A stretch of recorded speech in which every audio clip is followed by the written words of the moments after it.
लोगों के साथ सैकड़ों लोगों के साथ हाँ हाँ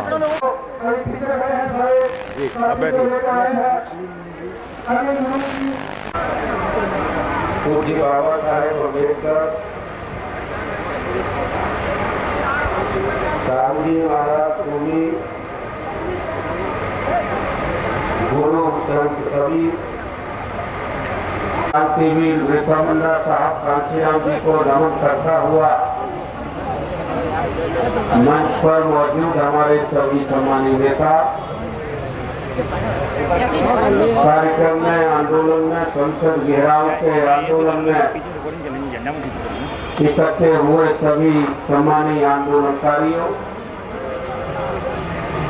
साथियों, आज संसद पर हम लोग कोई बहुत प्रसन्न मन से नहीं आए हैं। यहाँ जब भी धरना आंदोलन किया जाता है उसमें दुख छुपा रहता है। दुख ये है,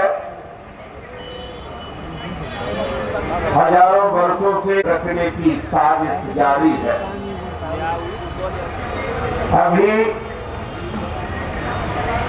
मैं अपने साथियों के साथ मिलकर मैं इनकी बात का जवाब नहीं देना चाहता था, क्योंकि हम भी भाईचारा चाहते हैं। मजबूत करने का हमारा आंदोलन कबीर से लेकर कांशीराम जी तक, उस आंदोलन को आज भी कमजोर करने की कोशिश हो रही है। हम चाहते थे, हमारे 20 करोड़ थे, तो 100 वर्ष में अगर 100 करोड़ घटी है, या कहना चाहिए कि 100 वर्ष में 100 करोड़ बढ़ी है, तो उसके भी 100 वर्ष पहले 2 करोड़ होंगे, और 100 वर्ष पहले 1 करोड़ होगा, कभी 50 लाख होंगे, कभी 25 लाख, तो 10 लाख, कभी 1 लाख, कभी 50,000, तो कभी 10,000 होंगे, तो कभी धरती पर सिर्फ 2 होंगे, महिला और पुरुष, नर और मादा। तो उन दोनों में से हम एक पैदा हुए हैं, तो हमारा सबका माता पिता जब 2 है, तो 6,743 जातियां कहां से आ गई? अगर आप भी उसको मजबूत करना चाहते हो, भारत के शास्त्रों 43 जातियां हैं इस भारत में नहीं है। आज से हम एक माता पिता की संतान हो जाए और भाई भाई घोषित कर दे। ये सरकार कानून बनाए और घोषणा करे कि भारत का प्रत्येक नागरिक भाई भाई है। ये अगर घोषित करती है तो हम उसका स्वागत करने में सबसे पहली लाइन में खड़े नजर आएंगे। और लेकिन वो मांगे तो हम आपसे कहना चाहते हैं, मानव शास्त्र विज्ञान का दूसरा उदाहरण दे रहा हूं। दूसरा है मानव शास्त्र, एंथ्रोपोलॉजी।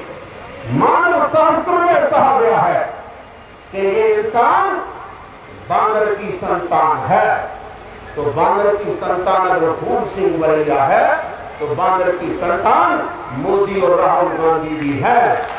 तो हमारा सबका माता पिता एक ही हुआ, सबका माता पिता एक है, तो फिर जातिवाद खत्म कर देना चाहिए।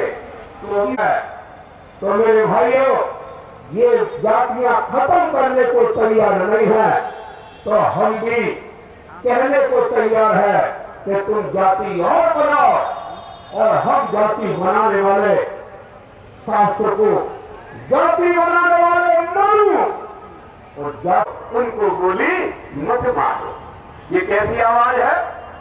मोदी साहब बगल में बैठे सुन रहे होंगे, नहीं तो आपके शेर यहाँ पर खड़े हैं, इंटेलिजेंस ब्यूरो के लोग वो सुना रहे होंगे। ये अभी और खाने नहीं दूंगा, वो आवाज कहाँ चली गई मोदी साहब?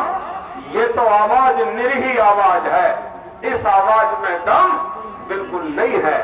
अगर अपराधियों के सामने अगर प्रधानमंत्री कहे कि मारना है तो मुझे मारो, इनको बेचारों को मत मारो, ये आवाज देश के उस प्रधानमंत्री की नहीं है जिस प्रधानमंत्री ने संविधान की किताब लेकर के कसम खाई थी।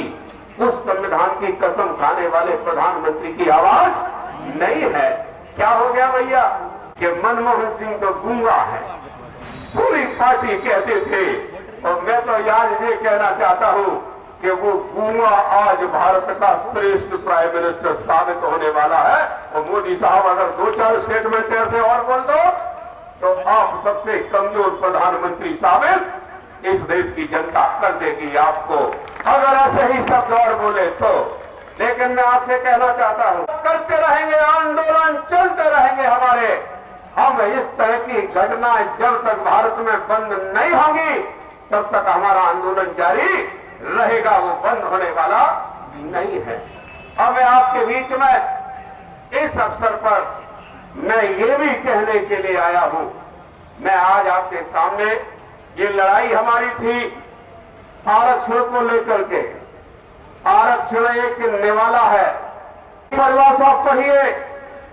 मैं भी आपसे कहना चाहता हूं, आप सभी भाई बहनों से, घर में जब भी आप पहुंचे संविधान की एक किताब खरीद करके अपने घर में रखें।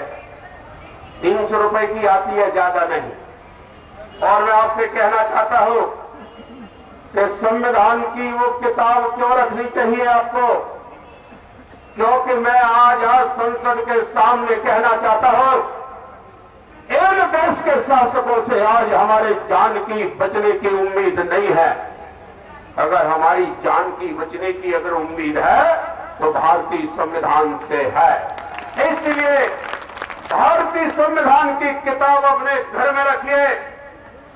हिंदू की गीता, मुसलमान का था, जो आरक्षण रूपी शब्द है, उस शब्द को हमारे गरीब गुरबा के लिए एक निवाला है, और ये निवाला हमसे छीनना नहीं चाहिए। निवाले को बचाने के लिए हम आज कहने आए हैं, भारत की संसद के सामने मोदी साहब अपनी कैबिनेट में आरक्षण जो प्रमोशन है इसका कानून बनाए, और कानून बना करके संविधान की 9वीं अनुसूची में इसको डालें, जिससे